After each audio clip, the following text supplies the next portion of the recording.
அடுத்தவர்களிடம் நீங்கள் சொல்லிவிட்டால் ஒரு பதற்றம் ஏற்படும், சாதிக்க வேண்டும் என்கிற எண்ணம் ஏற்படும். ஒரு குழந்தை சுயமாக பாடுகிற போது மிக அழகாக பாடும். உறவினர்கள் வந்திருக்கிற போது அந்த குழந்தையை அழைத்து எங்கே பாடு பார்க்கலாம் என்றால் அது பதற்றத்தில் திக்கி தடுமாறி வரிகளை எல்லாம் குழப்பி சரியாக பாடாது. அது இயல்பாக பாடுகிற போது அழகாக இருக்கிறது. யாரும் ஒரு மலரை மலர வேண்டும் என்று கட்டாயப்படுத்துவதில்லை, ஒரு மானை ஓட வேண்டும் என்று கட்டாயப்படுத்துவதில்லை, ஒரு சிவிங்கியை நீ பாய்ந்து சீர வேண்டும் என்று கட்டாயப்படுத்துவதில்லை.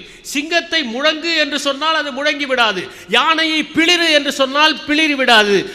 அது அதன் போக்கிலே தான் செல்கிறது. ஆனால் நாம் ஒரு குழந்தையை அழைத்து நீ பாடு பார்க்கலாம் என்று அதை கண்காட்சி பொருளாக ஆக்கினால் அதனால் பாட வராது. அதை போல எப்போது மற்றவர்களுக்கு அறிவித்துவிட்டு இந்த தேர்வுகளுக்கு